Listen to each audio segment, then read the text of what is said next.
ఉల్లి చేసిన మేలు తల్లి కూడా చేయదని అంటారు. నిజమే కదా! ఏదన్నా కూరలో ఉల్లిగడ్డ ఎయ్యంది దాని రుచి కుదరనే కుదరది.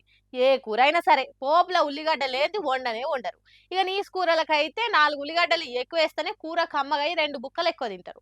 కానీ గీ వానలకు పంటంతా మురిగిపోయి ధర శాన పిరమైంది గదా! ఇప్పుడు కేంద్రమే రంగంలోకి దిగి రేటు తక్కువ చేస్తదట.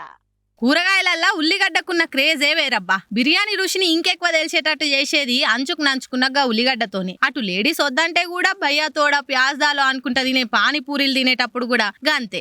అందుకే పెద్ద మనుషులు అంటారు కావచ్చు ఉల్లి చేసే మేలు తల్లి కూడా చేయదని. కానీ ఇప్పుడు అదే ఉల్లిగడ్డ పిరమై 4 వేసి వండాల్సిన కూరలను ఒక్కదాంతోనే సరిపెడుతురు కదా. మళ్ళీ ఎందుకు ఇట్లా అనంటే ఈ వానలకు వరదలకు పంట జల్దీ మురిగిపోయి సగానికి సగం నేల పాలైందని అంటురు రైతన్నలు. అందుకే రేట్లు మొగుల మీది కురికినాయట.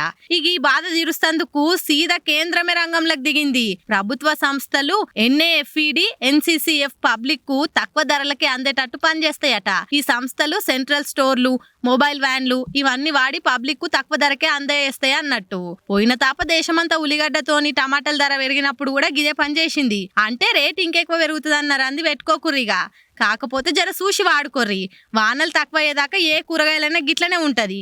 ఏమంటున్నాం?